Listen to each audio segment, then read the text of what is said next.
खोल दो उसको पूरा खोल।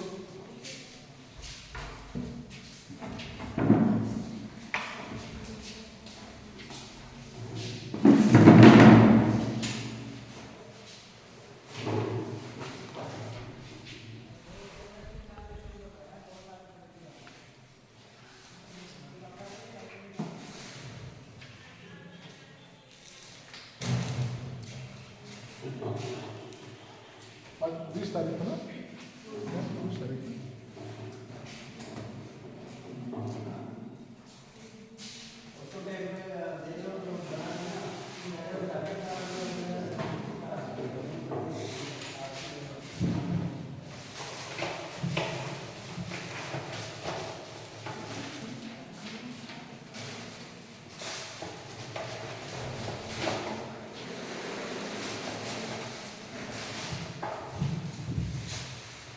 कल हम लोग जब पढ़ रहे थे तो सिंधु घाटी की सभ्यता के बारे में हम लोग पढ़ रहे थे, और हम लोगों ने देखा कि सिंधु घाटी की जो सभ्यता थी उसमें कितने नगर थे।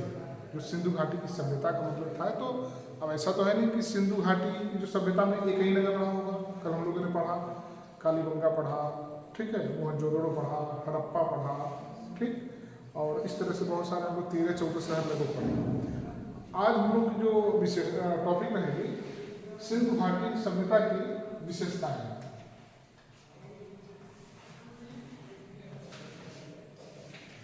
सिंधु घाटी सभ्यता की विशेषताएं।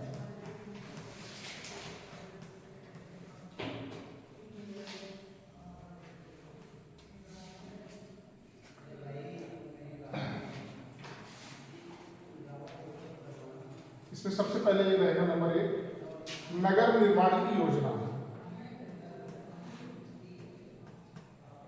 नगर निर्माण की योजना।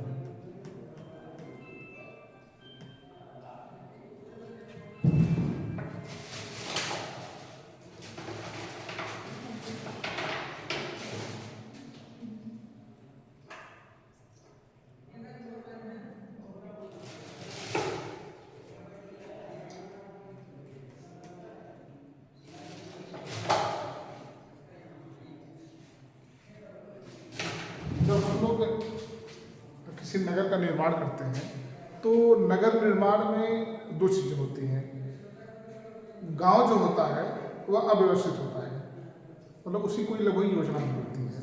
वो होता क्या है, जिसका जहाँ मन करे वहाँ अपना घर बनवा लेता है। नाली है कि नहीं है, पानी जाने की कुछ नहीं। आप गाँव में देखे होंगे, पहले के गाँव की बात कर रहे हैं। अभी जो गाँव है वो समृद्ध गाँव हो गए हैं। वो चूँकि अब उस गांव में रहने वाले लोग शिक्षित हो गए हैं, तो उस गांव में जो चीज़ें हैं व्यवस्थित होने लगी हैं। शहरों में क्या होता था कि शहर को योजना के तहत बनाया जाता था कि हम किधर निकलेंगे, फिर हम किधर जाएंगे, पानी किधर निकलेगा, नाली किधर होगी, सफाई किधर होगी, प्रकार बहुत सारे। अभी आप जाएंगे शहरों में देखेंगे, आप एक गली से जाएंगे, वो गली कहीं न कहीं जाकर के दूसरे रोड में आपको मिल जाएगी, ठीक। लेकिन अभी आपको हम यहाँ से एक रास्ते से जाएंगे तो किसी न किसी गांव में जाके क्या हो जाएगा, क्लोज हो जाएगा। किसी के दरवाजे पे जाके क्या होगा, बंद हो जाएगा, फिर आपको वहाँ से बैक आना पड़ेगा। लेकिन शहर में ऐसा नहीं है। शहर में जो चीज़ें बनाई जाती हैं वो घूम फिर के कहीं न कहीं आपको मेन लिंक से जोड़ दिया जाता है आपको। तो वह एक तरीके से नगर आज अपना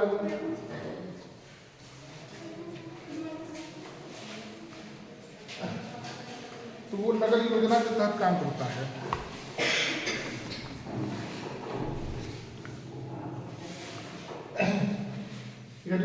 नगर निर्माण की योजना सिंधु घाटी सभ्यता की विशेषताओं में नगर निर्माण की योजना लिखिए। इसमें सिंधु घाटी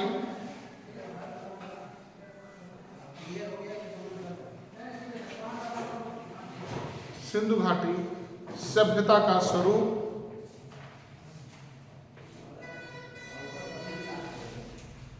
सिंधु घाटी सभ्यता का स्वरूप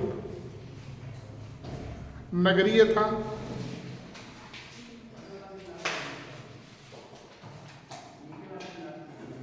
नगरीय था। इसका मतलब समझ में आ रहा है ना। नगर जैसे सिंधु घाटी की जो सभ्यता थी, अभी अगर हम लोग जैसे नगर की बात करते हैं तो हमने पढ़ाया आपको कि हड़प्पा, मोहनजोदड़ो, ये सब नगरीय व्यवस्था थी। जैसे आज हमारे यहाँ नगर पाया जाता है, उसी तरीके से प्राचीन काल में भी नगर पाया जाता था। वो अलग की बात है कि बाद में बहुत सारे शासक प्रशासक आए तो चीज़ें बदलती चली गई, लेकिन नगर योजना थी। तो जो सिंधु घाटी की सभ्यता थी वो बिल्कुल नगरीय विशेषता थी। अभी कल हमने आपको 12-13 शहरों का नाम लिखाया, हड़प्पा, मोहनजोदड़ो, कालीबंगा, बनावली, इस तरह के लिखा ना, ये सारे लोग नगर थे। और नगर हम लोग ये जानते हैं कि जब नगर का निर्माण किया जाता है तो बहुत ही व्यवस्थित तरीके से किया जाता है। आज के समय में ये पहले की बात हो गई। अभी अगर वर्तमान की अगर हम बात करें तो सबसे नियोजित शहर मालूम है कौन है? भारत का पहला नियोजित शहर कौन सा है? नहीं पता होगा। चंडीगढ़। चंडीगढ़ भारत का पहला नियोजित शहर है। मतलब कि चंडीगढ़ को जब बसाया जा रहा था तो बिल्कुल नियोजन मतलब होता है प्लान, एक तरीके से आप कह लो कि नक्शा। नहीं होता है कि हम लोग जब घर बनाते हैं तो ये कौन सा रूम होगा, वो कौन सा रूम होगा, हम वहाँ कैसे जाएंगे, यहाँ कैसे जाएंगे। तो उसी तरीके से शहर का भी नियोजन होता है, एक प्लान होता है। तो चंडीगढ़ आधुनिक भारत का पहला ऐसा शहर है जो नियोजन के तहत, व्यवस्थित प्लान के तहत बसाया गया शहर है। आप वहाँ जाएंगे, अगर कोई गया होगा कभी, तो वहाँ जाम नहीं लगता है। वहाँ साफ सफाई, रोडों के किनारे बिल्कुल हरियाली, मतलब बड़ा व्यवस्थित लगता है कि नहीं ये प्लान के तहत बनाया गया है। और हमारे आप क्या देख लीजिए, पहले जब जाम लग जाएगा 2 महीना में, जब जाम से परेशान हो जाएंगे, तब फिर कहेंगे कि अच्छा क्या करते हैं, लाओ मोहन बाजार को और तोड़ते हैं, फिर चौड़ा करते हैं ना। कब होगा? जब हम लोग जाम से त्रस्त हो जाएंगे, जाम से परेशान हो जाएंगे, तब। पहले नहीं होता है। महाकुंभ लगा, दुनिया भर की रोडें बनी, फिर भी जाम लगा, ठीक। अब फिर अगले बार बनेगा तो फिर कुछ ना कुछ रोड बन जाएगा। तो कुल मिलाकर के होता क्या है कि ऐसे चीज़ों में जब हम पहले परेशानी को झेल लेते हैं, उसके बाद उसका निवारण किया जाता है। लेकिन जब नियोजन के तहत हम लोग किसी प्लान के तहत कोई काम करते हैं तो समस्या हमारे पास तक आ ही नहीं पाती है।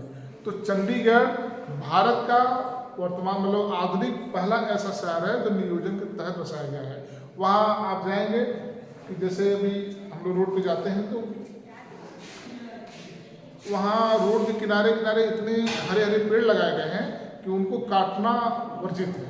मतलब वहाँ पर आप जाके रुकिए, मतलब छाया में बैठिए, 2 घंटा 4 घंटा बैठिए। यहाँ देख लीजिए, पेड़ अगर है किसी दरवाजे में तो काट के गिरा देगा, गर्म पानी डाल देगा, पेड़ सूख जाएगा ना। लेकिन वहाँ ऐसा नहीं है शहर। तो इस हिसाब से जो अपने सिंधु काल जो नगर निर्माण की योजना थी वह एक प्लान के तहत बनाई गई थी। और उसी प्लान के तहत अभी आपको हम लिखवाएंगे कि कहाँ स्नानागार था, कहाँ अन्नागार था, कहाँ इसे पढ़े होंगे आप लोग। लिखिए, स्वरूप नगरी था, सिंधु सभ्यता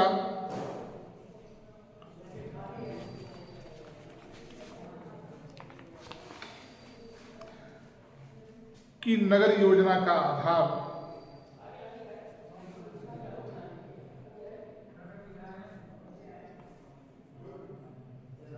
नगर योजना का आधार उसके नगरों से प्राप्त होता है, उसके नगरों से प्राप्त होता है।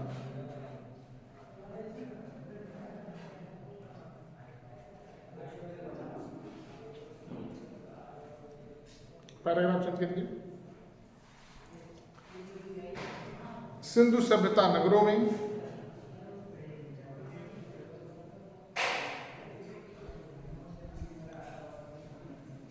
चौड़ी चौड़ी सड़कें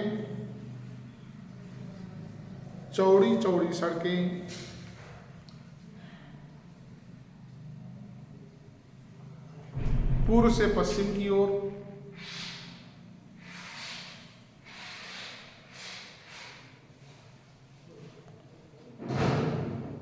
और उत्तर से दक्षिण की ओर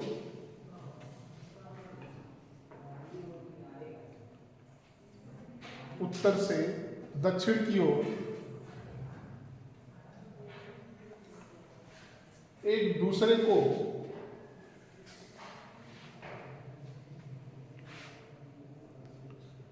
दूसरे को समकोण पर काटती थी, समकोण पर काटती थी।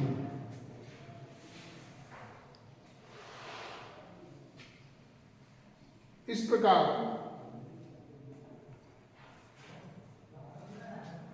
वहां के नगर कई खंडों में विभाजित थे।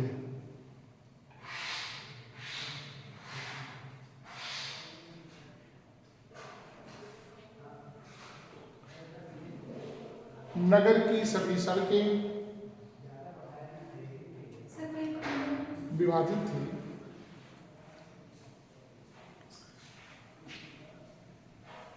नगर की कई सड़कें, कई नहीं सभी, नगर की सभी सड़कें राजमार्ग से मिलती थी। हाँ, राजमार्ग से मिलती थी।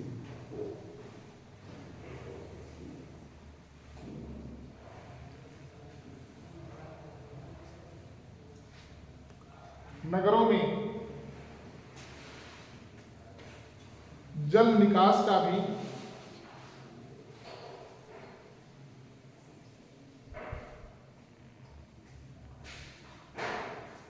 निकास का भी समुचित प्रबंध था।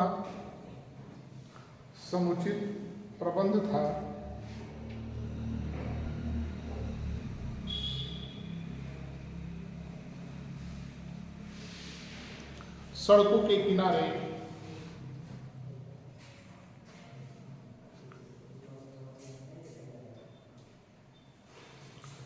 नालियां थी।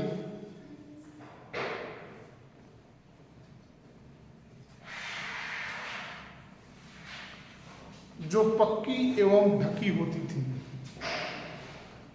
जो पक्की एवं ढकी होती थी।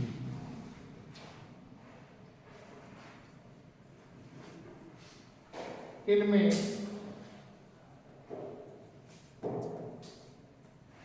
मैनहोल भी बनाया जाता था।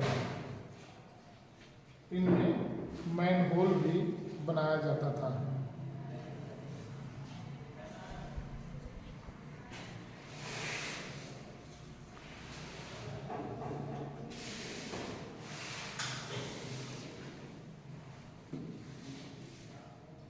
मतलब समझ आया कि जो वहाँ के नगर थे, पहली बात तो जो सड़कें थी छोटी छोटी, वो सभी सड़कें किसी न किसी राजमार्ग से जाके मिलती थी। सबसे उत्तम व्यवस्था होती। और शहर के बाहर नालियों की व्यवस्था थी, जिससे कि पानी का निकास हुआ करता था। और ये नालियाँ ढकी हुई थी, पक्की थी और ढकी थी। सोचो कितनी अच्छी व्यवस्था रही होगी। अगर आप जहाँ रहते हो नाली खुली हो, गंदा पानी उसमें से बहता हो, तो वो कैसा लगता है। और अगर ढकी हो तो क्या, भाई नाली तो रहेगी। और ये क्या होता है बताओ भाई। हाँ, ये होता क्या है कि जैसे मान लीजिए यहाँ से एडला नहर तक कोई नाली बना दी गई, अब उसको पैक कर दिया गया है। ठीक, अब क्या होगा कि अगर मान लीजिए कि नाली खराब होती है, कैसे फाल पकड़ा जाएगा। इसका मतलब यहाँ से खोदना हम चालू करेंगे, एडला तक खोदेंगे, तब तो फाल मिलेगा। तो इससे बचने के लिए बीच बीच में क्या करते हैं, मैन होल बना देते हैं। जैसे यहाँ से एडला के बीच में 3 मैन होल बना दिए। ठीक, अब क्या करेंगे कि हम एक मैन होल को खोलेंगे और चेक कर लेंगे कि नाली यहाँ तो नहीं फंसी है, वो क्लियर है, फिर वहाँ देख लेंगे। तो इससे क्या हो जाता है कि जब कोई हमें साफ सफाई करनी होती है, कोई फाल पकड़ना होता है, तो हमें पूरी नाली खोलने का काम नहीं करना होता है। हम उसी मैनहोल से पता कर लेते हैं कि ये मैनहोल है और यहाँ से नाली है। अगर ये जाम है तो इसका मतलब फाल देना पड़ेगा। ठीक, फिर हम लोग उसकी व्यवस्था होती है वहाँ से। तो ये मैनहोल बनाया जाता है एक तरीके से, जिसको हम लोग चैम्बर कहते हैं। बीच बीच में जा करके चेक कर लें कि कहाँ। तो सोचिए उस समय लोग कितने जागरूक रहे होंगे कि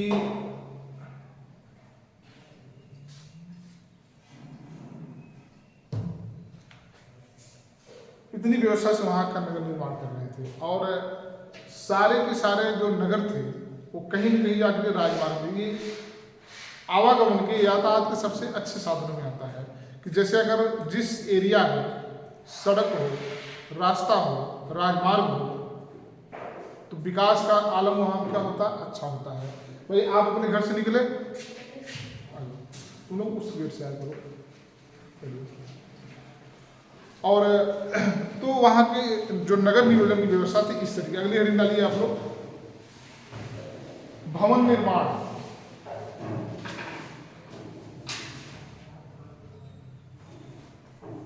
भवन निर्माण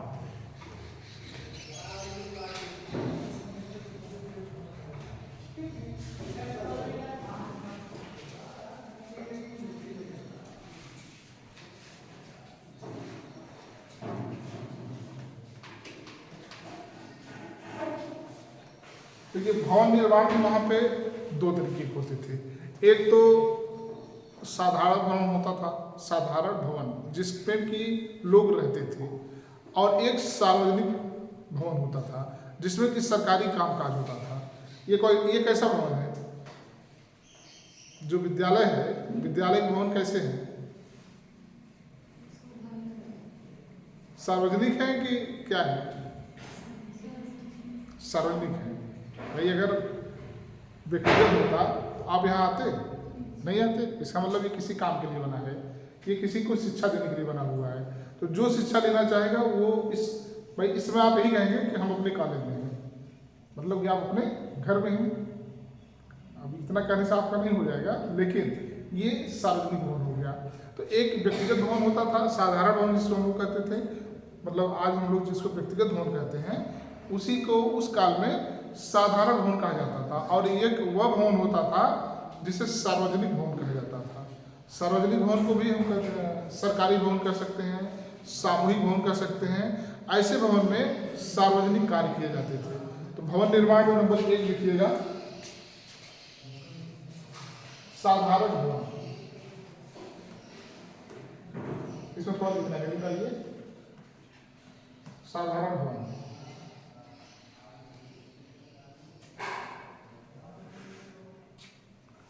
देखिए,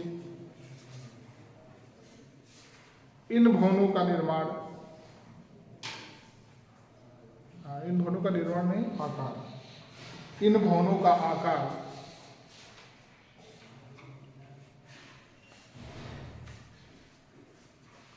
आवश्यकता अनुसार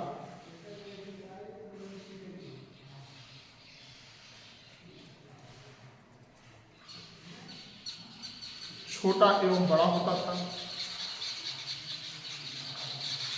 छोटा एवं बड़ा होता था।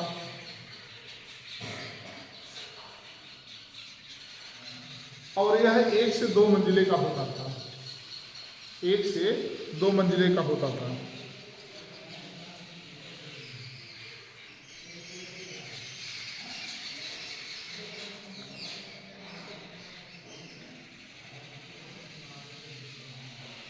इसमें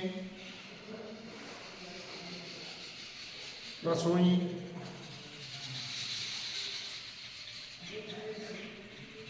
रोशनदान,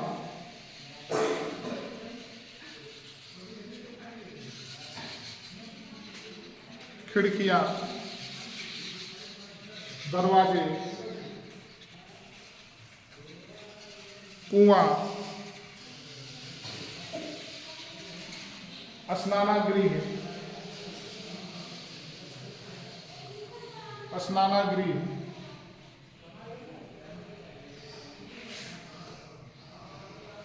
और आंगन होता था, और आंगन होता था।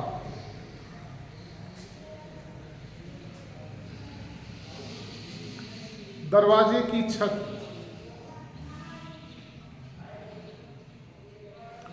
लकड़ी की बनी होती थी,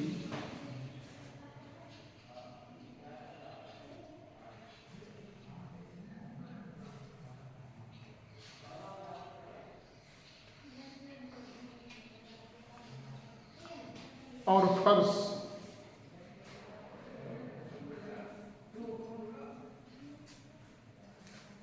और फर्श, ईंट,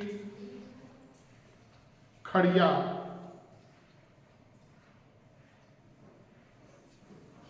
और गारे से बनाए जाते थे। ईंट, खड़िया और गारे से बनाए जाते थे।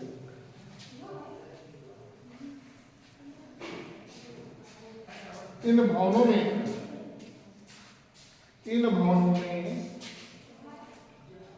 जल विकास की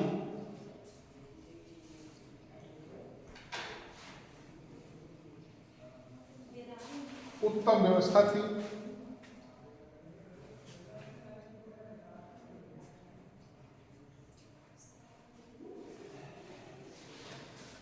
घर के दरवाजे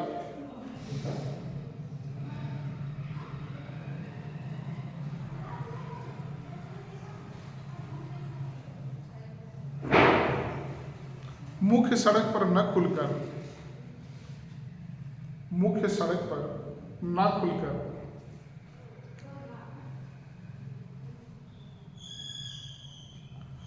पीछे की तरफ खुलते थे।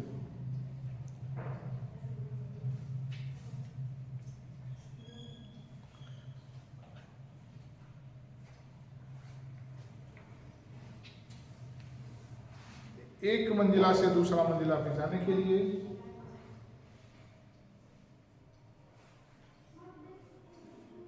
सीढ़ियां भी बनी होती थी। सीढ़ियां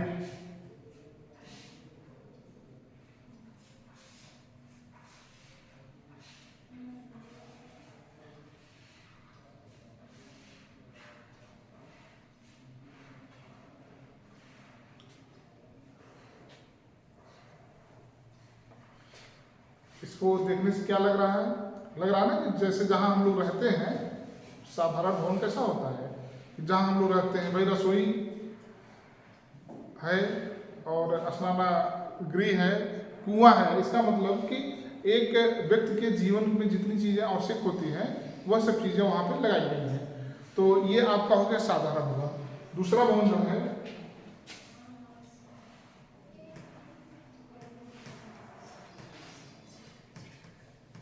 सार्वजनिक भवन। सार्वजनिक भवन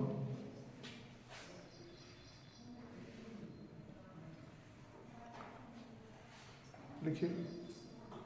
इस भवन को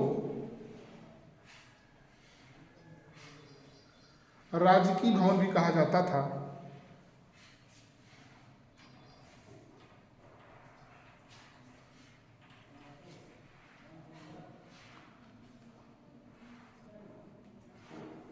यह बहुत विशाल भवन होता था।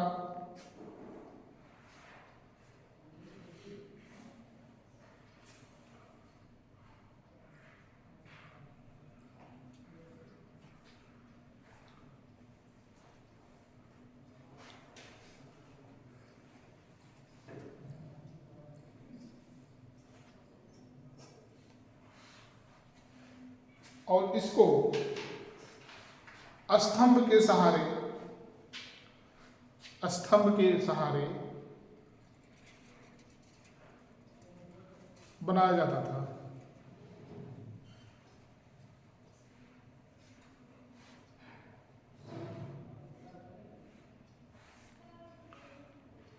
इसका प्रयोग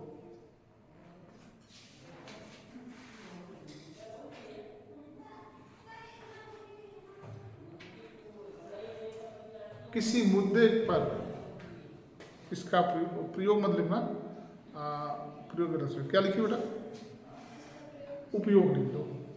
इसका उपयोग किसी मुद्दे पर विचार विमर्श करने के लिए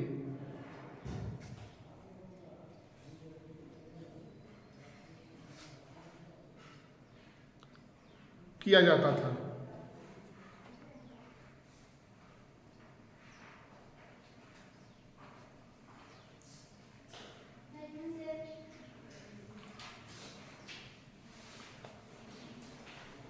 इन भवनों में भी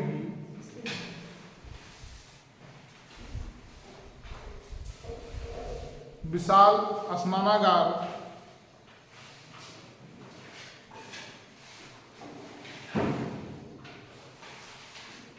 और अन्नागार, विशाल स्नानागार एवं अन्नागार के साक्ष्य प्राप्त हुए हैं, के साक्ष्य प्राप्त हुए हैं।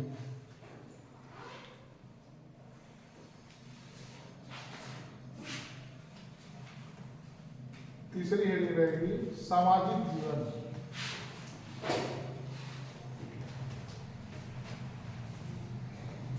जो सार्वजनिक भवन था, अब आप सोचेंगे कि सर इसमें स्नानागार का क्या मतलब है ना, तो आप ऐसे समझिए कि जैसे अभी इस भवन को आप उसमें ले लीजिए कि जैसे पंचायत भवन इससे बन रहा है, गांव में पंचायत भवन है, ये गांव की समस्या के लिए बनता है कि यहाँ पर क्या होगा कि कोई अगर गांव की जैसे मीटिंग होती है, कोई इस तरह की चीज़ होता है तो वहाँ पर होता है। तो जो सार्वजनिक भवन होता था, इसमें उस समय के जो समस्याएं थी या कोई मुद्दे हुआ करते थे, तो भाई विचार विमर्श, ठीक है, अगर किसी के पास कम घर है, अगर उसके यहाँ कोई समस्या आती तो उसकी जो चीज़ें होंगी कहाँ पर होंगी, इसीलिए ये बनाया जाता था कि 10-20 लोग यहाँ पे क्या करते थे, उठते बैठते थे। और ये किसी समस्या का निदान करने के लिए जो लोगों का विचार विमर्श होता था, जिसे हम लोग आज की भाषा में बैठक कर सकते हैं, मीटिंग कह सकते हैं, ठीक हुआ करता था। अब वह बैठक और मीटिंग जरूरी नहीं कि 1 घंटे में ही हो जाए, हो सकता है कोई बड़ा मुद्दा हो तो 2 दिन, 4 दिन, 5 दिन मीटिंग हो। तो ऐसे इस भवन में जो था स्नानागार बनाया गया था। और अन्नागार का क्या मतलब था कि जैसे आज हमारे सरकार के पास चाहे पैसे की बात हम लोग कर लें, चाहे अन्न की बात कर लें, हमारे सरकार के पास इमरजेंसी के लिए, आपातकाल के लिए बहुत सारे पैसे आ जाओ और अन्न आज भी इकट्ठा करके रखे गए हैं। जैसे कोरोना काल जब आया था तो ठीक है, खेती में तो बहुत असर नहीं पड़ा, खेती हो रही थी, लेकिन फिर भी सरकार ने उसमें क्या किया कि जो राशन आपको महीने में 1 बार मिलता था, तो महीने में उसमें 2 बार मिलता था, ठीक। अगर वो अन्न नहीं रखा होता तो कैसे आपको मिलता? उसी तरीके से उस समय के टाइम में भी इस भवन में अन्न इकट्ठा करके रखे जाते थे, और जब जरूरत पड़ती थी, कोई चीज़ आती थी तो वहाँ से, तो इसलिए इस सार्वजनिक भवन में बड़े बड़े स्नानागार और अन्नागार भी थे। और आपके घर में जो स्नानागार और अन्नागार थे वो थोड़े छोटे थे। जब हम लोग रहने के लिए बनवाते हैं तो अपने हिसाब से बनवाते हैं। भाई आपको पता है ना कि जो सरकार है गेहूं और चावल किसानों से खरीद करके सस्ते दामों पे खरीद करके इकट्ठा करके रखे रहती है। कभी भविष्य में हमारे यहाँ जरूरत पड़ सकती है, नहीं पड़ेगी तो उसको बेच दिया जाएगा। तो उसी चीज़ के लिए इस सार्वजनिक भवन में भी अन्नागार बनाया गया था। अगले हेडिंग सामाजिक जीवन।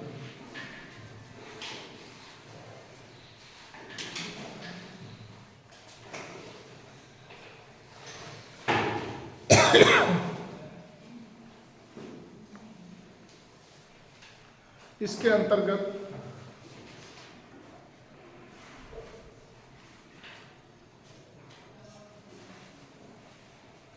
हम उस समय के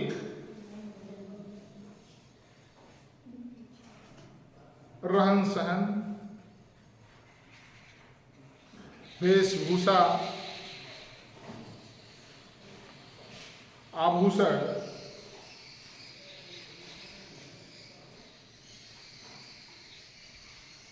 और प्रसाधन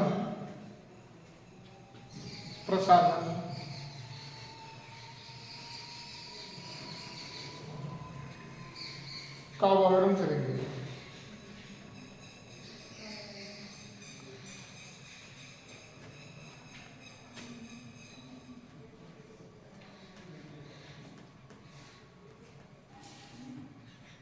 सामाजिक संगठन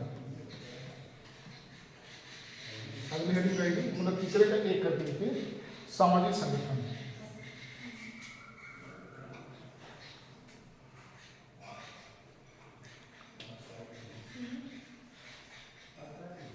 लिखिए।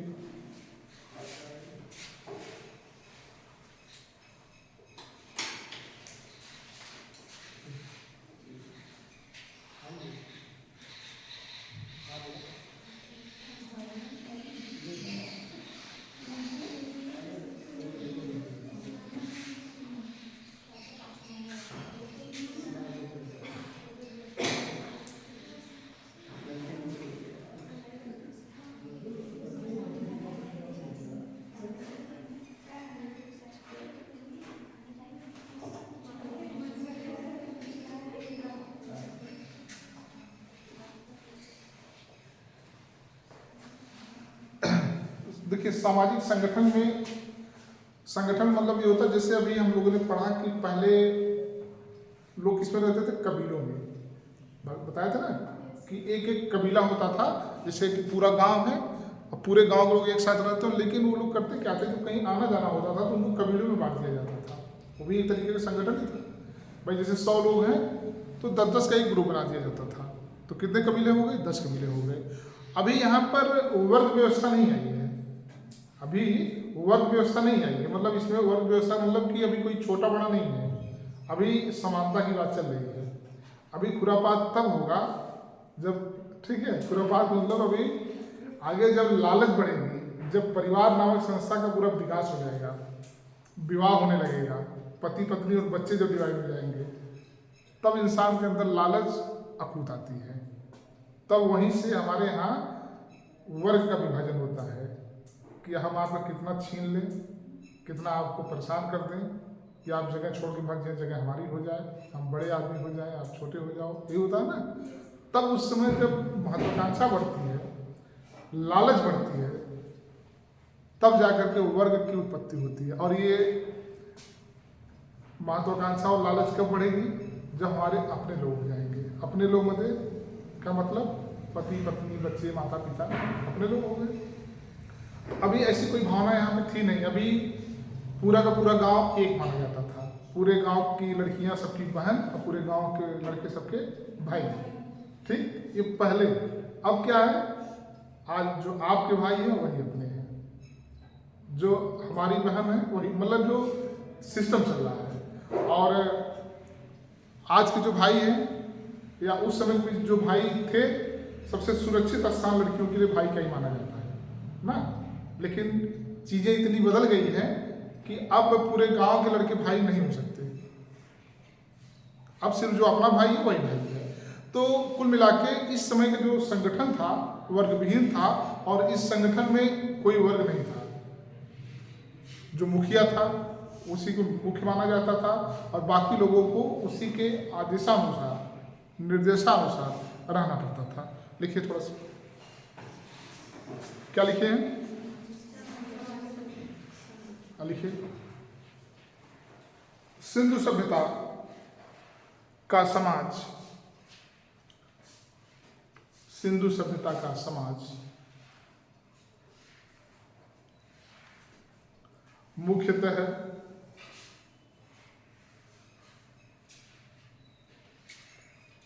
वर्गहीन समाज था, वर्गहीन समाज था।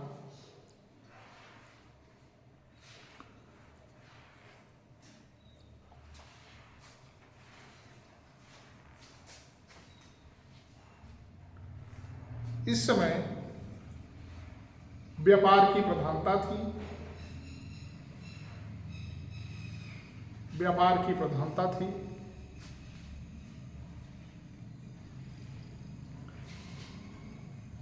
जिनमें व्यापार की प्रधानता थी, जिनमें व्यापारी और श्रमजीवी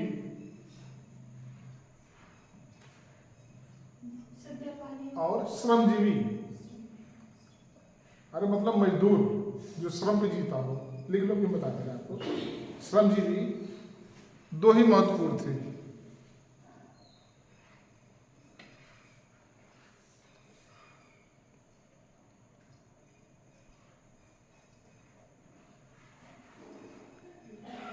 पहले जो दुकान करता था उसको सेठ कहा जाता था पहले।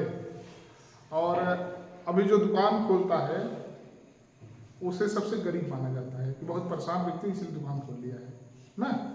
हम लोग के दिमाग में जो आते जाती हैं कि अभी क्या है, दुकान वही चलाता है जो बेरोजगार है, कहीं काम नहीं पा रहा है कहीं। पहले क्या था, दुकान उसकी हुआ करती थी जो उस समय के सेठ हुआ करते थे, जिनको हम लोग महाजन कहते थे। तो यही व्यापारी होते थे। और एक वर्ग क्या होता था, श्रमजीवी होता था, मतलब मजदूर होता था। यह श्रमजीवी व्यक्ति, मजदूर व्यक्ति अपनी खेती करके, अपने यहाँ जो भी चाहे खेती हो करके ले जाके महाजन के पास बेचता था। अब महाजन क्या करता था कि चीज़ों को औने पौने दाम पे लेता था। भाई गेहूँ की अगर हम बात कर लें तो 10 रुपये किलो गेहूँ है तो कहता था लोग 5 रुपये हम लेंगे। अब आपकी मजबूरी है, अगर आप उसको नहीं बेचेंगे तो आपका कोई विकल्प नहीं है। क्यों?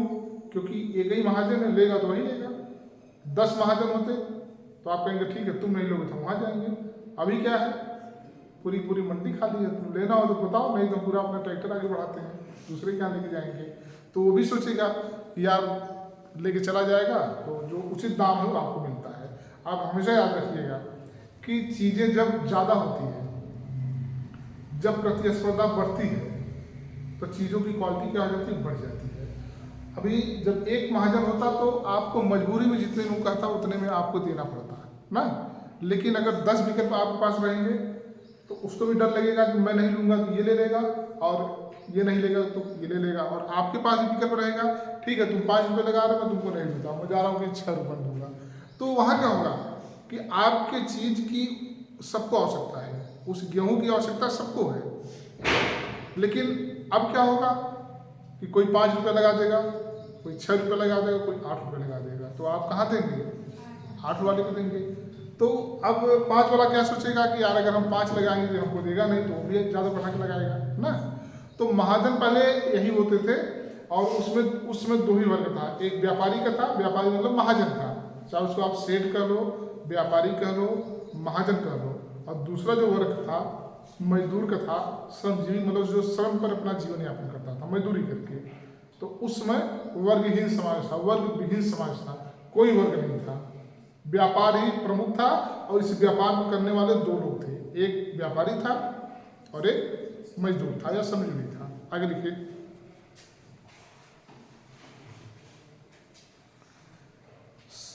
ऐसा माना जाता है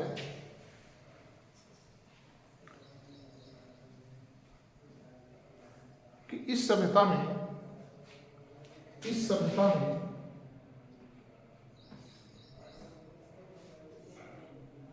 समाज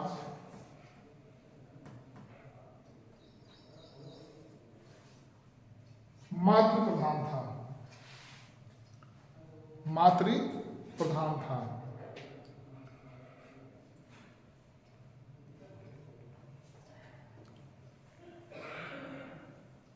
हमारे यहाँ कौन सा समाज चल रहा है इसमें,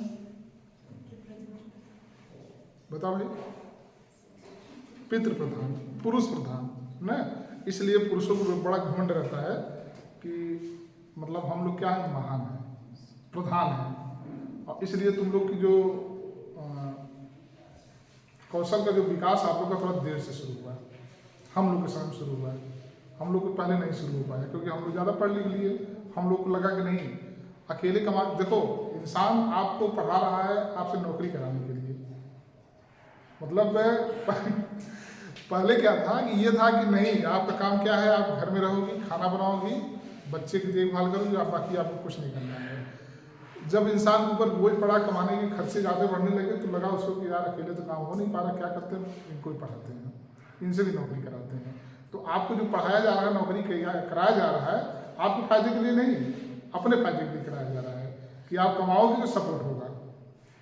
तो पितृ प्रधान और मातृ प्रधान में ये था कि जो ये तो एक अलग की बात हो गई, दोनों में जो अंतर आएगा। जैसे अगर मातृ प्रधान कोई समाज है, अभी भी कुछ जनजातियां हैं, अभी हम बताते हैं आपको। पूरे भारत में हमारे यहाँ इस समय पितृ प्रधान या पिता या पुरुष प्रधान की व्यवस्था चल रही है।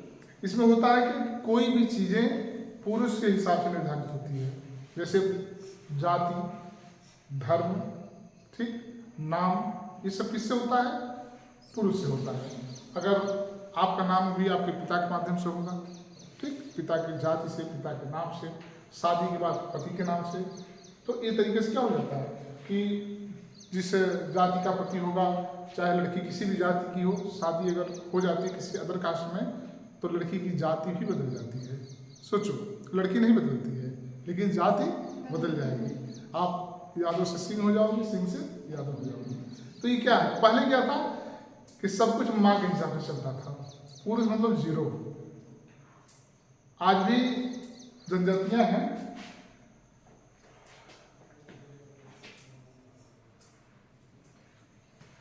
नायर, गारो, खासी, ठीक, ये तीनों जनजातियां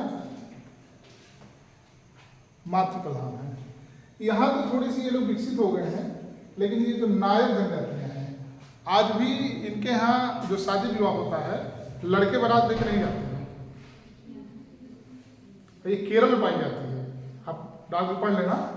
आज भी ये कल्चर इनके यहाँ है और ये केरल में पाई जाती हैं, और इनके यहाँ मातृ प्रधान सत्ता पाई जाती है और सारा कुछ माँ के हिसाब से होता है।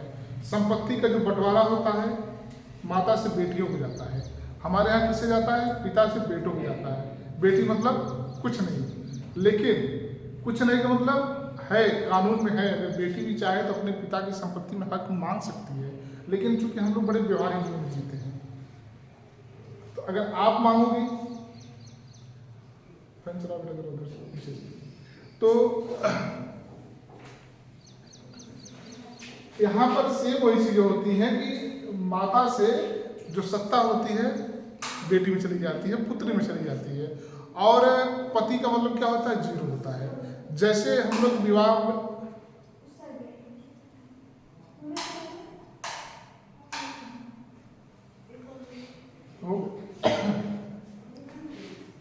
लड़के बारात लेके जाते हैं, लेकिन वहां भी क्या होता है कि लड़कियां बारात लेके जाती हैं और पति की जो है विदाई करा के ले आती है, और पति वैसे कूप मंडू आता है और पड़ा रहेगा। फिर सेम कंडीशन उल्टा है, हफ्ता 10 दिन रहेगा फिर जाएगा। होता है, ये सही बता रहा हूँ मैं आपको। रोना तो चाहिए। अब तो लड़कियां भी बहुत कम रोती हैं, नहीं रोती, बहुत नाम मात्र, थोड़ा बहुत दिखाने के लिए, बस कैमरे में आ जाए, फोटो में आ जाए कि मैं रोई थी, ठीक है। और जैसे गाड़ी में बैठती है खत्म कहानी, ठीक है, कुछ नहीं। क्यों? मुझे लगता है थोड़ा बहुत चेंजिंग आया है। पहले लोग गांव में 20 साल तक जब ससुराल से मायके ससुराल आती थी तो रो के आती थी तो रोती थी, और जाती थी तो रोती थी। अभी हंसते हंसते आती हैं और हंसते हंसते चली जाती हैं, ठीक। तो रोना बहुत बड़ी बात नहीं रह गई है कि अगर नहीं रो रहे हैं तो ऐसा नहीं उनको आपसे प्रेम नहीं है या आपका मुँह पाया, ऐसा कुछ नहीं है। लोग इतना बिजी हो गए अपने कामों में, उनको लगता है कि अब यहाँ कुछ नहीं है, सब वही है। तो ये रोने की प्रवृत्ति थोड़ा कम हो गई है। बात लड़कों की नहीं है, बात लड़कियों की भी है। बस दिखाने के लिए लोग शादी में रो रहे हैं, और जैसे गाड़ी में बैठती हैं शीशा बंद हुआ, वो रोना धोना सब खत्म। उसके बाद कब मिलेंगे? 1 महीने के बाद। फिर थोड़ा बहुत अगर सांकेतिक आंसू निकलता है 1 महीने के बाद, थोड़ा से, बस मम्मी पापा के सामने थोड़े आंसू आ गए, बाहरी कोई जानने ना पाए। अब पहले आता था तो क्या होता, पीट पीट लोग रोते थे, पूरा गांव जान जाता था कि अच्छा आज उनकी विदाई हो रही है, या आज उनके यहाँ लगता कोई आ गया ना। सही बता रहा ना? तो चलिए, ये जो चीजें थी मातृ प्रधान की, संपत्ति का हस्तांतरण मतलब बंटवारा, आपका नाम किसके साथ जोड़ा जाएगा, ये महत्वपूर्ण होता है। तो मातृ प्रधान देश में या समाज में जो सत्ता का बंटवारा होता है, संपत्ति का बंटवारा होता है, वो माता से बेटियों को होता है। और पितृसत्ता में क्या होता है? पिता से बेटों को होता है। और नाम जो होता है पिता से बेटों में जाता है, यहाँ पर क्या होता है? बस सेम उल्टा है, चल रहा है। तो उस समय की जो सिंधु घाटी की जो सभ्यता थी, उस समय लोग बता रहे हैं कि संभवतः ऐसा लग रहा है कि मातृ प्रधान देश था। लिखे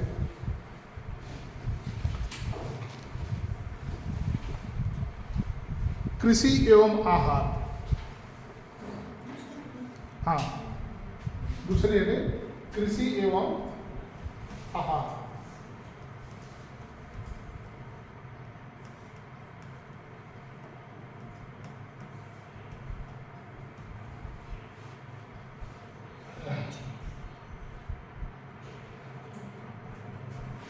लिखिए,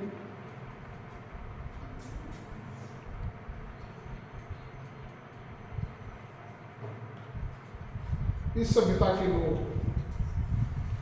सभ्यता के लोग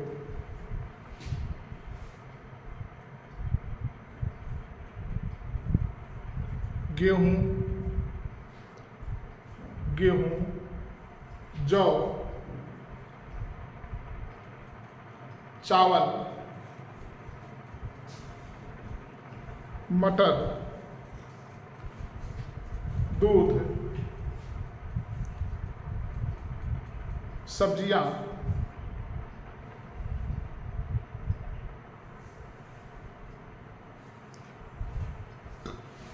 भेड़,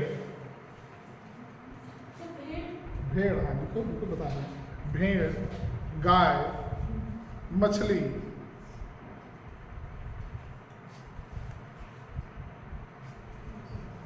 मुर्गा आदि का मांस खाते थे।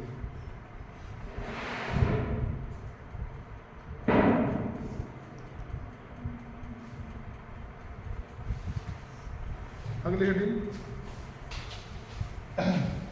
वेशभूषा और आभूषण।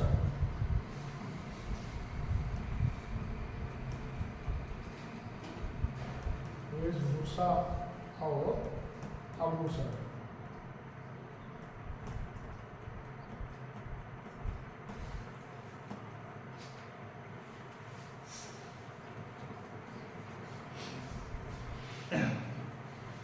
पहले अभी हम लोग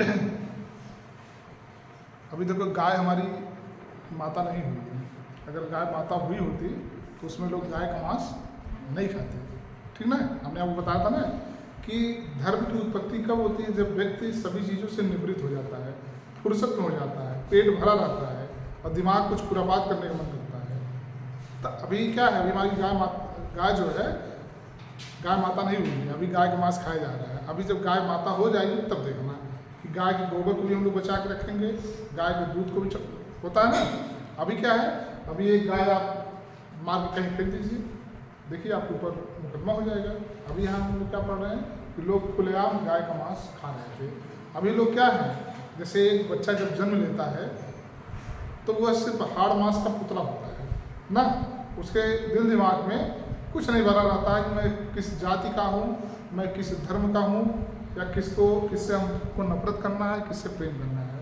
लेकिन जैसे वो बच्चा 4 से 5 साल का होता है, हम लोग उसको क्या करते हैं, पालते पालते उसको धीरे धीरे धर्म और जात की शिक्षा देने लगते हैं। अभी हमारा बेटा 4 साल का है, वो अखिलेश यादव को पहचानता है। मतलब सोचो, बताया नहीं गया है, लेकिन बिल्कुल अगर हमें क्या बताया नहीं गया है, ये भी गलत बात है। कहीं न कहीं चर्चा हुई होगी, चाहे मोबाइल में, चाहे जैसे। तो अभी मैं गया था तो मोबाइल देखा तो कहा कि अखिलेश यादव। अब सोचो कि मतलब मेरे जो बताने का मतलब है कि 4 से 5 साल के बाद बच्चे बाहरी चीज़ों को सीखने लगते हैं, और सीखने लगते हैं। सीखते कैसे, हमारे आप से सीखते हैं। चाहे वह बात करने का तरीका हो, आप घर में जिस लहजे से बात करते हो, या लोग जिस लोग के बीच में वो बच्चा रहता है, जैसे बात करते हैं बच्चा वही सीखता है। और सीखते सीखते क्या हो जाता है, धीरे धीरे वो उससे पारंगत हो जाता है। अच्छा, मैं इस धर्म का हूँ, मैं इस जाति का हूँ ना।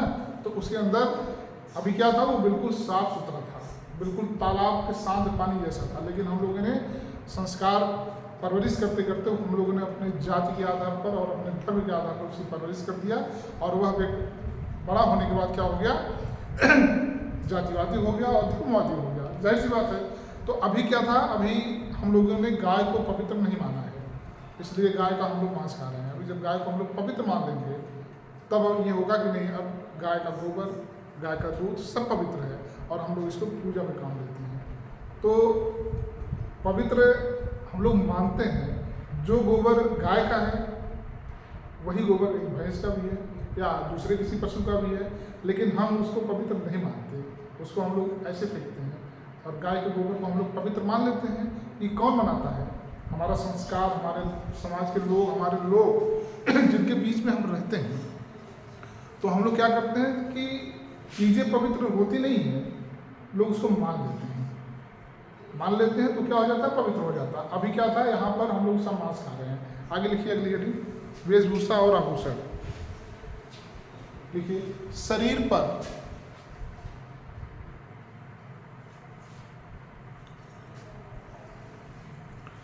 दो वस्त्र धारण किए जाते थे। दो वस्त्र धारण किए जाते थे।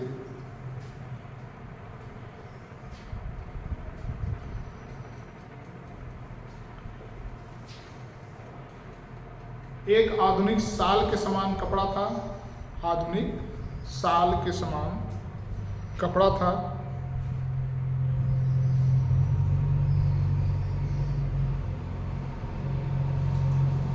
जिसे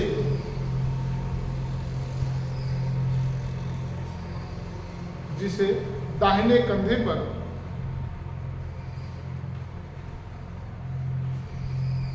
रखा जाता था।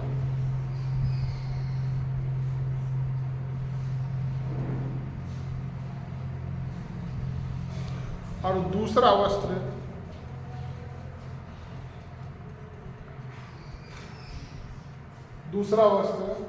शरीर के नीचे वाले हिस्से में पहना जाता था।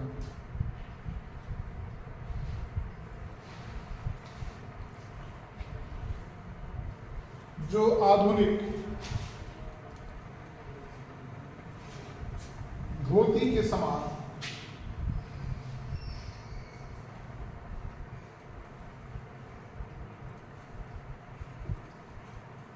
होता था।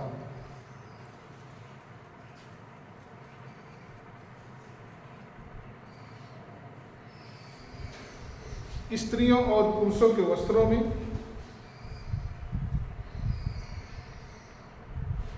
कोई विशेष अंतर नहीं था। कोई विशेष अंतर नहीं था।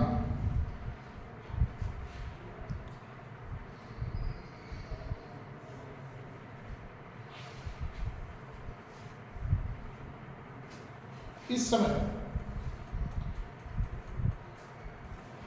सूती कपड़े ही पहने जाते थे।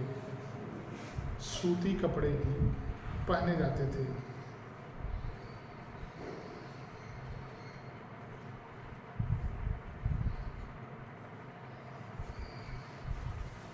पैराग्राफ सुन करिए।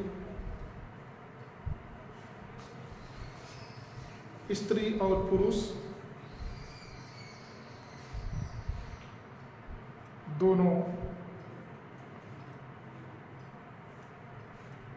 अंगूठी, कड़ा,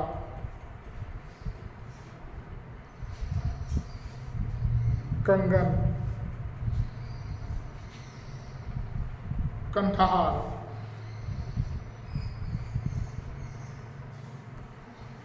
कुंडल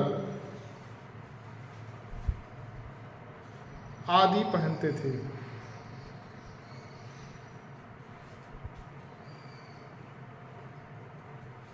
जबकि मेरी भी क्या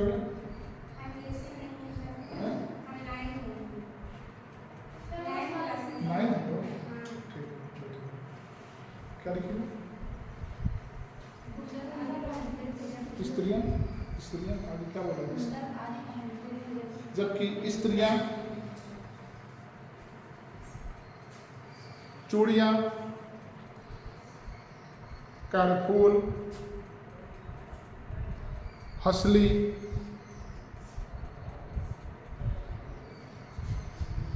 करधनी आदि पहनती थी।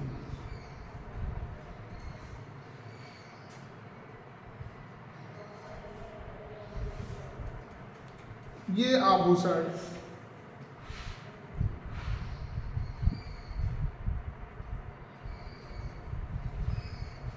सोने चांदी,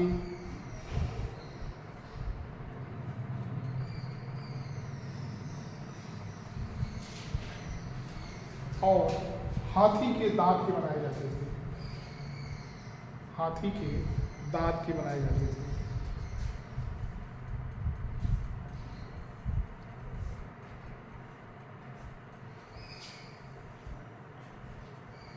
निर्धन व्यक्ति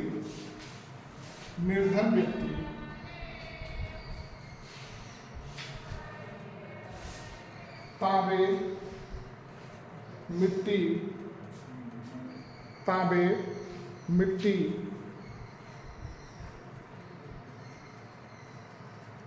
और सीप के आभूषण पहनते थे।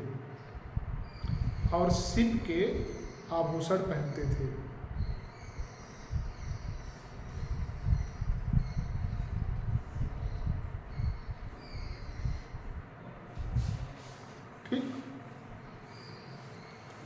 मतलब कि उस समय कपड़े लगभग फिक्स थे। ठीक, कि ऊपर एक शाल टाइप में और नीचे क्या था, बस 2 कपड़े थे। अभी आप दक्षिण भारत के लोगों को देखते होंगे, वहाँ की जो जिसको हम लोग धोती कहते हैं या लुंगी कहते हैं, वहाँ बहुत फेमस है दक्षिण भारत में, खासकर तमिलनाडु में। तो वहाँ जैसे हमारे यहाँ शादी विवाह में पुरुष जो है दुनिया भर का शेरवानी है, ये है, वो है ना, तो पहनते हैं। वहाँ सिंपल कुछ नहीं, लुंगी। इसीलिए स्कूलों में ड्रेस लगा दिया जाता है कि ताकि बच्चों को सुबह उलझन ना हो कि आज ये वाला जींस टी शर्ट पहने कि वो वाला पहने। स्कूल जाना है तो आपको ड्रेस एक ही पहनना है, तो दिमाग आपका शांत रहेगा कि नहीं रहेगा। नहीं तो क्या होता है कि रात से ही सोचना कि अच्छा इस वाले में वो वाला पहन ले तो अच्छा रहेगा, नहीं ये थोड़ा कम ठीक लगेगा, इस पर ये वाला कलर कर ले, नहीं ये ठीक नहीं है। 1 घंटा 2 घंटा तो इसमें चला जाता था या है। तो लोगों ने कहा कि अच्छा रुको ऐसा करते हैं, हम स्कूल में ड्रेस लगा देते हैं। इसीलिए हम लोगों ने भी आप लोगों को ड्रेस लगा दिया पिछले साल से। वो अलग की बात है कि आप लोग ड्रेस पहन के नहीं आते, हम लोग तो सोचे कि आप लोग भी थोड़ी उलझन खत्म हो जाए। तो अभी ये जो प्रचलन था उस समय सिर्फ 2 ही कपड़े का था, और स्त्री और पुरुष दोनों के कपड़े थोड़े से अलग थे, लेकिन कपड़े 2 ही थे।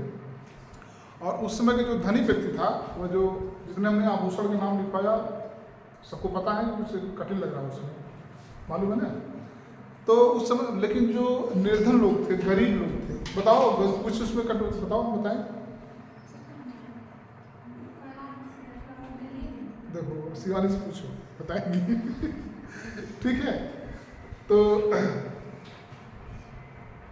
और जो निर्धन लोग थे, जो गरीब लोग थे, जो सोने चांदी के आभूषण नहीं पहन पाते थे, तो वो मिट्टी के, सीप के और जो उसमें तांबा था उससे बने आभूषण को पहनते थे, मतलब पहनते जरूर थे।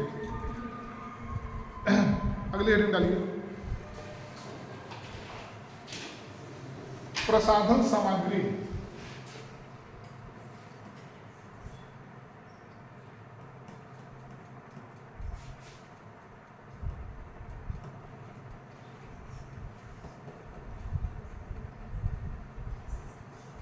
ये क्या होता है भाई?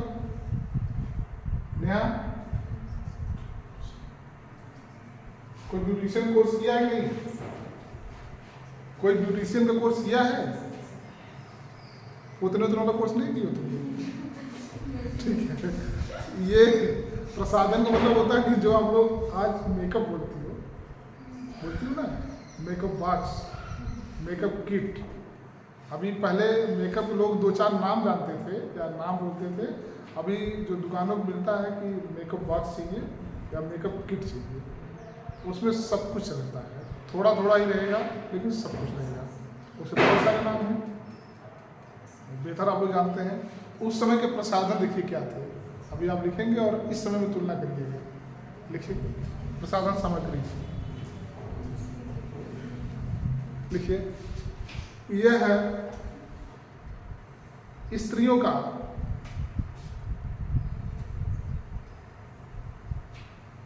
नहीं, यह है हटा देना, थोड़ा सेंटेंस की क्या लिखी हो स्वाति? यह हटा दीजिए, यह काट दीजिए। स्त्रियों का प्रसाधन सबसे प्रिय था, सबसे प्रिय था,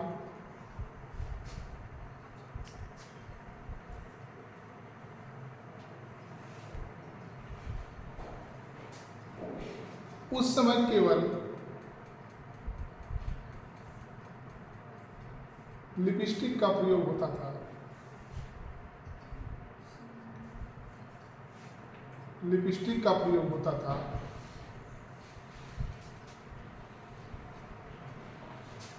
जिसके साथ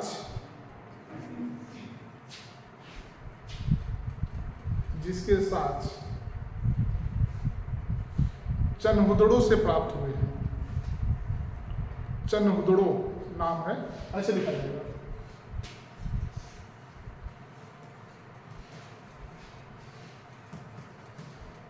चनहुदड़ों से प्राप्त हुए हैं।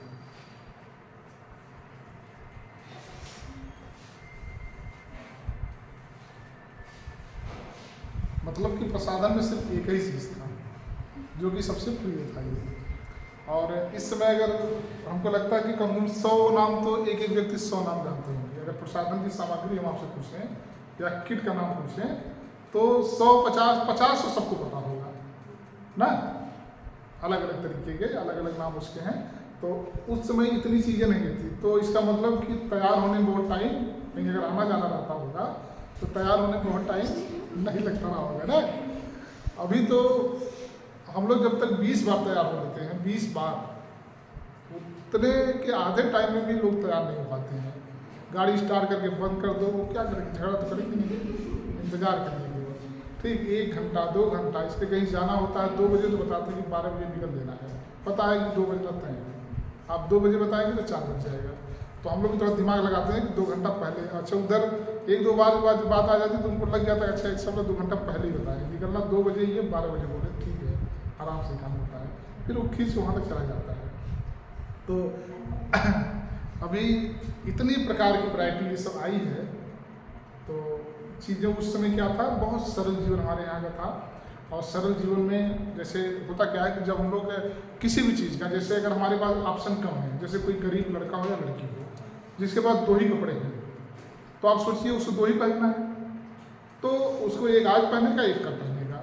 लेकिन जिसके पास 20 है तो वो तो सोचेगा ही आज ये पहने वो पहने। लेकिन उस समय क्या था, बहुत सरल जीवन था। और इसी तरीके की जो दैनिक दिनचर्या थी, बहुत फैशन नहीं था, बस जितना कि जरूरी की चीज़ें हैं, तन ढका रहे और थोड़ा सा मेकअप के लिए, चूँकि ये उनको क्या पता लिपस्टिक क्या होती है, लेकिन चनहुदड़ों से प्राप्त हो गया होगा, मिल गया होगा वहाँ पे। जैसे नहीं होता कहीं कोयला मिलता है, कहीं सोना मिलता है, कहीं हीरा मिलता है। जैसे मध्य प्रदेश का जो पन्ना है, पन्ना एक जिला है, वहाँ की हीरा जो है फेमस है, ठीक है। और हीरा वहाँ बहुत पर्याप्त मात्रा में मिलता है। तो ऐसा नहीं वहाँ के सभी लोगों के पास हीरा है। हीरा सोना ये एक तरीके से पत्थर होते हैं, खान होती है, उसमें से खुदाई करके उसको फिर कल हमने बताया था आपको कि जैसे तेल को गैस को प्यूरिफाई किया जाता है, उसी तरीके से इस पत्थर में से सोना हीरा निकाल करके भी उसको घिसा जाता है, क्या क्या किया जाता, जो भी है। तो बहुत बड़ा पत्थर आप ले आएंगे, बहुत थोड़ा सा उसमें सोना निकलेगा। तो लेकिन खान पाई जाती है तमिलनाडु कर्नाटक में पाई जाती है, यहाँ पाई जाती है। तो हो सकता है उस समय चनहुदड़ों से लिपस्टिक मिल गई होगी, तो लोग उसको अपना प्रसाधन के मेकअप के सामान में रख लिए होंगे। आइए, आमोद प्रमोद के साधन।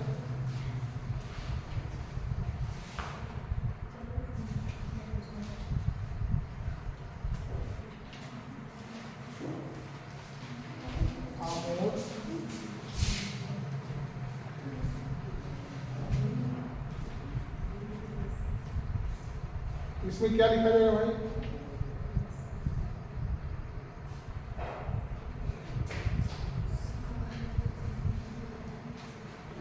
यहाँ इसमें क्या लिखा जाएगा बेटा? आमोद प्रमोद। अगर हेडिंग में आपको कुछ लिखना हो तो क्या लिखोगे इसका? हाँ, मतलब हो गया मनोरंजन के साधन, वो ठीक है। मतलब किस समय क्या था अलग की बात है। आमोद प्रमोद मतलब होता है कि खेलना, मनोरंजन करना, मस्ती करना। तो अब जिस काल में जो था, जैसे इस समय अगर हम लोग करें तो मुर्गा तो हम लोग लड़ाएंगे नहीं, मोबाइल लेकर लोग बैठ जाएंगे ना। इसके पहले क्या था, कभी कभी हम लोग वो खेलते थे, लूडो खेलते थे। अभी भी हम लोग जाते हैं, कुछ लोग ताश खेलते हैं। तो ये सबके अपने मनोरंजन के अलग अलग साधन हैं। मुर्गा लड़ाने वाला से जानती है इसका मतलब, पहले मुर्गा लड़ाया जाता था। हम लोग भी देखे हैं कि कभी मेला वाला गाँव में लगता था, तो वहाँ भी एक जादू वाला बड़ा फेमस था, एक मुर्गा लड़ाने वाला। जादू वाला तो खूब जादू दिखाता था और खूब आप ही को बेवकूफ़ बना के आप ही से ताली बजाता था। और उस जादू की कलाकारी आपको समझ नहीं है कि कागज को पैसा बना देता है, लड़का को लड़की बना देता है, क्या कर देता है। देखिए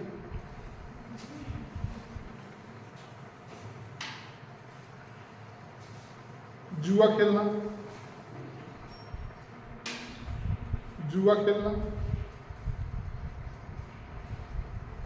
शिकार खेलना,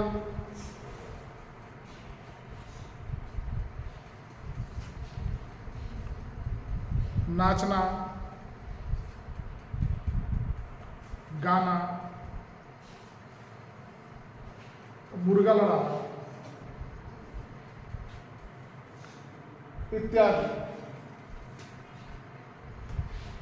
इत्यादि आमोद प्रमोद के साधन थे।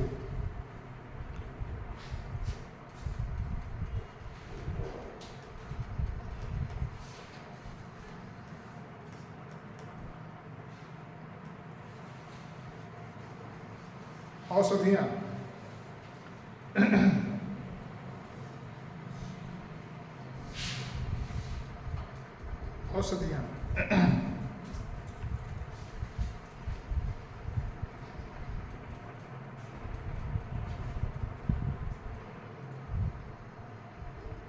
खोपड़ी की शल्य चिकित्सा,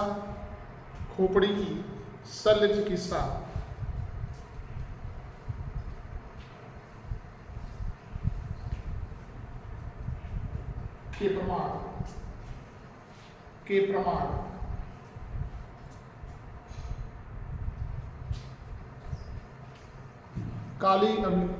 कालीबंगा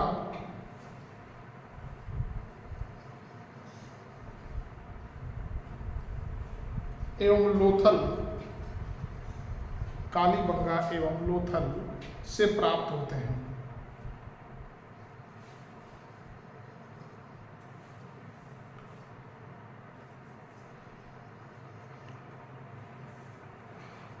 उस समय जादू टोना एवं भूत प्रेत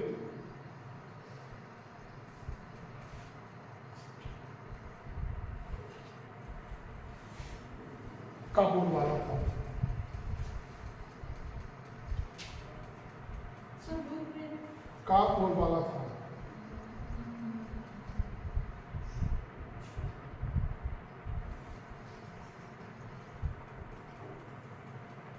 आर्थिक जीवन,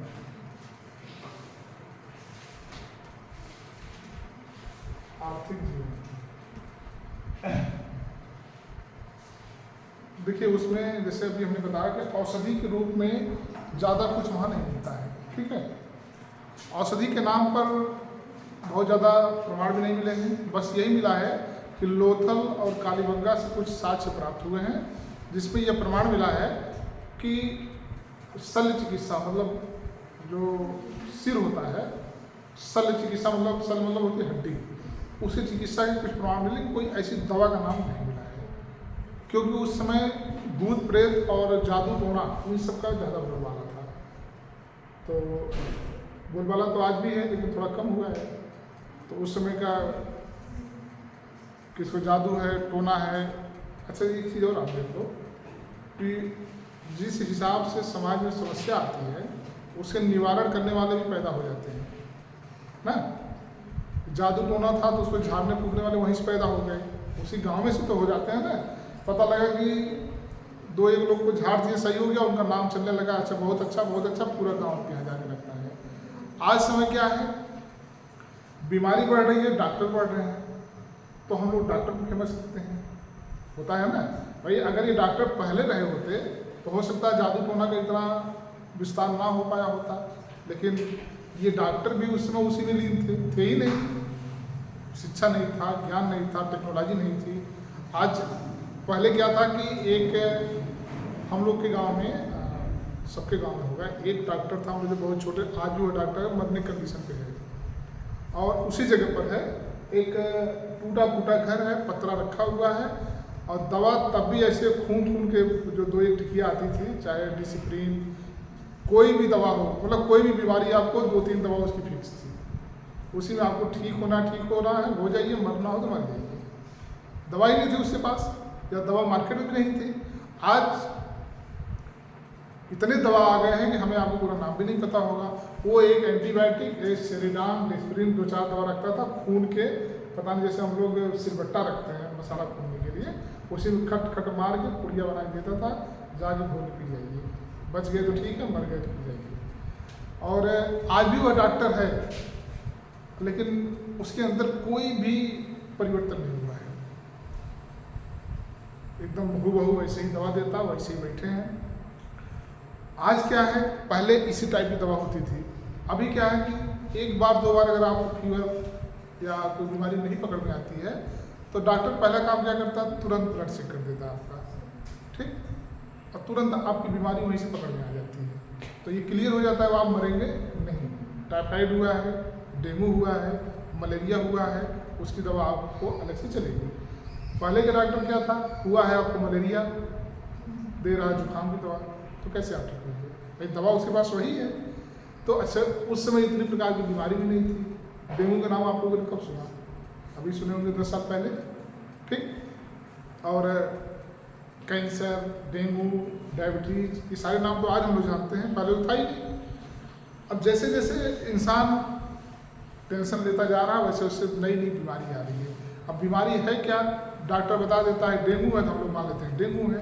जब एक लोग को डेंगू हो गया तो हम लोग सोचते हैं अच्छा यही लक्षण तो उनको भी हो रहा है, इसका मतलब इनको भी डेंगू है।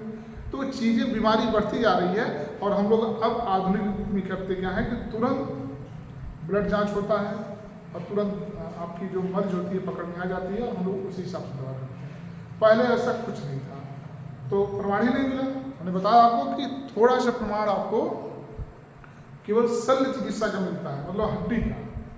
कहाँ से मिलता है, कालीबंगा और लोथल से मिलता, बल्कि वो भी पूरा प्रमाण नहीं, कोई दवा ठीक नहीं थी, सिर्फ क्या था, जादू टोना। मतलब उसमें भी एक कंपटीशन होता रहा होगा कि कौन कितना बड़ा टोना लगा सकता है।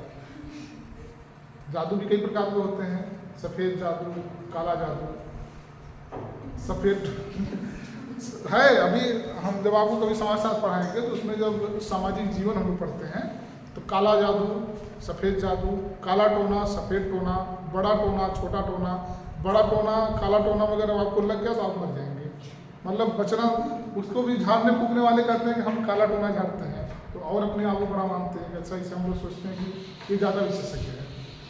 तो उस समय इसी का बोलबाला था, और इसी से लोग ठीक होते थे, ज़्यादा बीमार नहीं होते थे। हम लोग, अभी आप गरीब बच्चों को देख लीजिए, ठंडी में जो रोड पर रहते हैं, हम लोग के घर के बच्चे एकदम लगता है कि उनको बाहर नहीं निकलना है, हम लोग भी निकलते हैं, थोड़ा व्यवस्थित होकर निकलते हैं, और वो बच्चे एक आध कपड़े पहन के दिन भर वहीं दरवाजे पे यहाँ से ढुंढुड़ियाँ मारते हैं, वहाँ जाते हैं, वहाँ से मारते हैं, आते हैं, तो उनको कुछ नहीं होता है।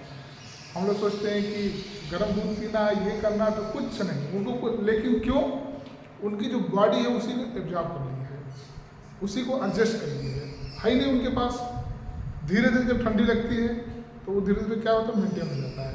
हम लोग ठंडी आती है बाद में स्वेटर पहने निकाल लेते हैं, ठीक। अभी कोहरा नहीं पड़ा, हम लोग अनुमान लगाते लग रहा है कोहरा बहुत ज़्यादा पड़ेगा, आग जलवा लेते हैं, तो हम लोग सतर्क हो जाते हैं। और वो बच्चे क्या करते हैं, वही बच्चों की बात नहीं, किसी की बात हो, जो मजदूर व्यक्ति है, जिस कड़ाके की ठंड में हम लोग खिड़की दरवाज़ा बिल्कुल पैक करके हीटर जला के 2-4-5 स्वेटर पहन के रजाई ओढ़ के सोते हैं, वही मजदूर जब गेहूँ की खेती होती है तो वो जा कर के अपने खेतों में पानी भरता है। ऐसा थोड़ी है कि सारा पानी भरने वालों को ठंडी लग जाती है, नहीं लगती है। क्यों, क्योंकि वो मजदूर की जो शरीर है उस वायुमंडल को एडजस्ट कर लेंगे, तो उसको उतनी ठंडी नहीं लगेगी। लेकिन हमें आपको शाम से ही लगता है कि कोई कहे ना तो कोई काम करने के लिए, और हम लोग ठंडी लगती है कि जल्दी से कमरे में जाएं और बस सुबह फिर होने का इंतजार करें।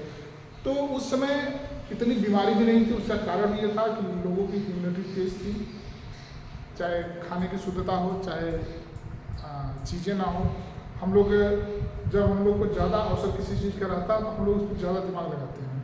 जब चीज़ें नहीं होती है तो हम लोग के पास जो होता है हम लोग उसी में क्या करते हैं,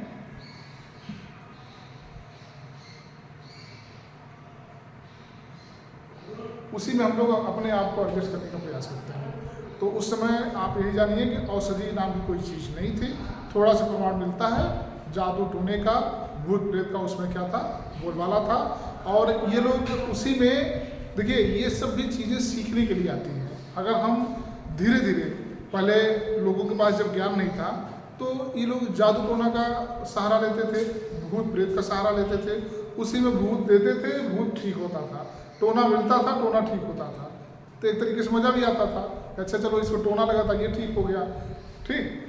तो ये धीरे धीरे क्या होता है, जब ज़रूरत पड़ती है तो फिर धीरे धीरे हम लोग करते क्या है कि जब आगे बढ़ते हैं तब जब दवा का नंबर, हमने भी आपको बताया कि शुरू में दवाई वैसे ही थी, 2 4 5 दवाइयाँ थी, वही सारे डॉक्टर आपको देते थे।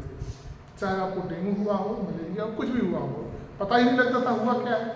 लेकिन आज तो तुरंत क्या होता है, तुरंत चेकअप होता है और चेकअप से पार्टिकुलर एक नाम आता है कि ये हुआ है, तो उसकी दवा होती है।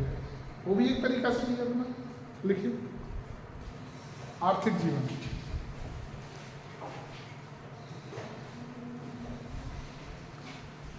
ऐसा माना जाता है कि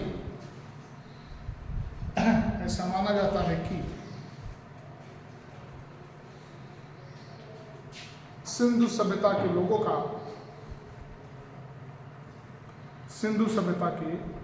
का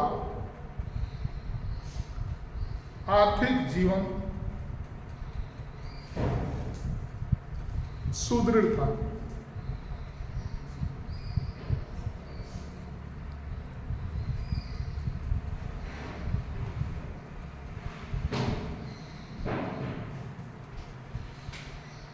कृषि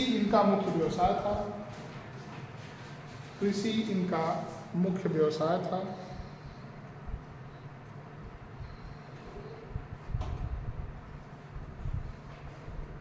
इसके अलावा गाय, बैल,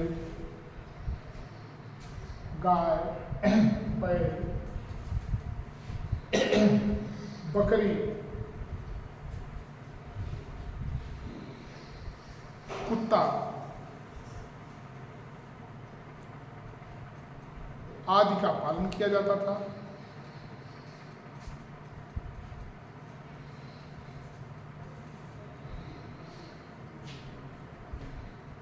इसके अलावा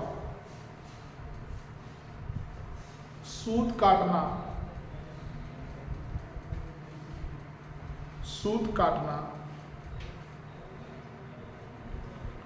एवं कपड़े बुनना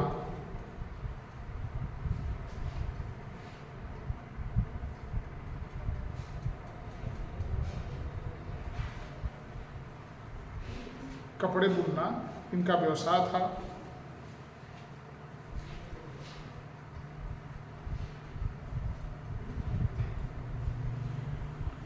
इसके अलावा खुदाई में मिट्टी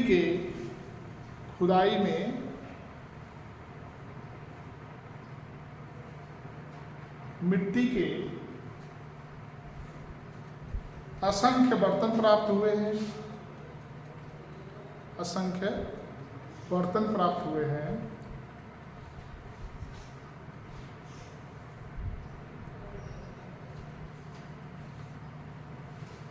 जिससे पता चलता है कि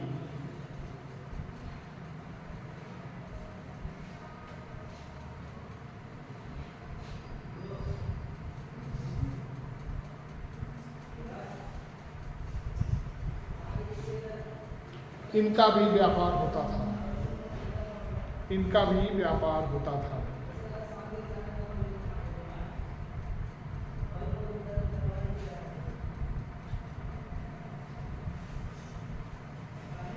इसके अलावा सीप, हाथीदांत,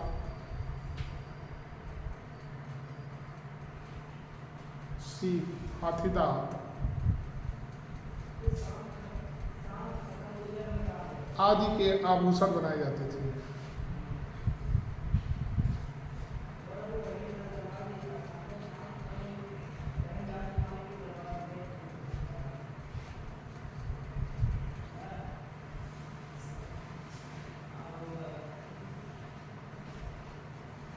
पैराग्राफ चेंज करिए। अगर हम इनके व्यापार की बात करें, अगर हम इनके व्यापार की बात करें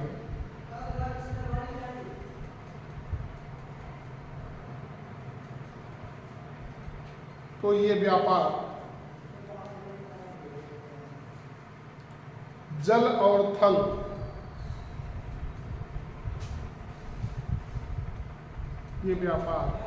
जल और थल दोनों रास्तों से होता था।